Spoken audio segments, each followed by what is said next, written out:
श्री गोवर्धन पर्वत भी बोले श्री राधा राधा।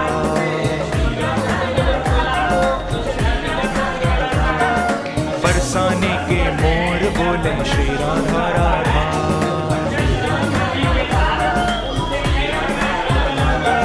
श्री राधा राधा श्री राधा राधा।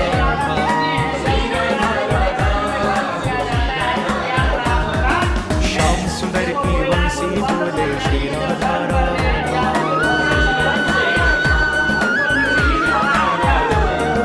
यमुना जी की लहरें बोले श्री राधा राधा।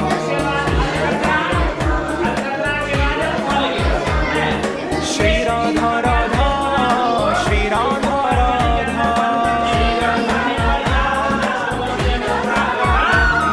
श्री राधा राधा श्री राधा राधा।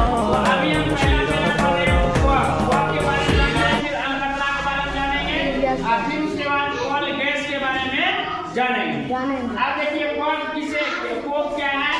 देखो कॉल होता है पत्थर कोयले को वायु की उपस्थिति में गर्म करने से अर्थात बंद में डाल दिए पत्थर कोयले के भंजक संबंध से अवशेष के रूप में प्राप्त होता है। आप देखो कॉल कैसे प्राप्त होता है, ध्यान दो क्या कॉल जो है ये जो है से वायु की उपस्थिति में, यानी कि हवा के संपर्क में उसको गर्म नहीं करेंगे, बंद जगह पर उसको जब गर्म करेंगे तो उस समय जो है यह क्या होता है, जो अवशेष प्राप्त होता है वही कॉक बनता है। क्या बनता है? यह एक काला सरंध्र एवं काला पदार्थ है।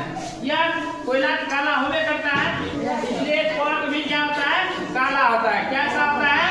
काला होता है। आप देखो यहाँ पर अगला स्टेप करते हैं, यह कार्बन का एक लगभग शुद्ध रूप है। देखो कोयला में कार्बन की मात्रा होती है, कोयला में किसका मात्रा होता है? कार्बन। तो उसमें भी कॉक जो पदार्थ प्राप्त हुआ हमको, उसमें यह शुद्ध कोयला का कार्बन का होता है। किसका होता है? शुद्ध कार्बन का होता है। यह लगभग इसमें देखो क्या होता है, जिसमें 85 से 90% 85 से 90% क्या रहता है? कार्बन रहता है इसमें। समझा? किसमें? कॉक में। किसमें रहता है? कॉक में। इसीलिए इसको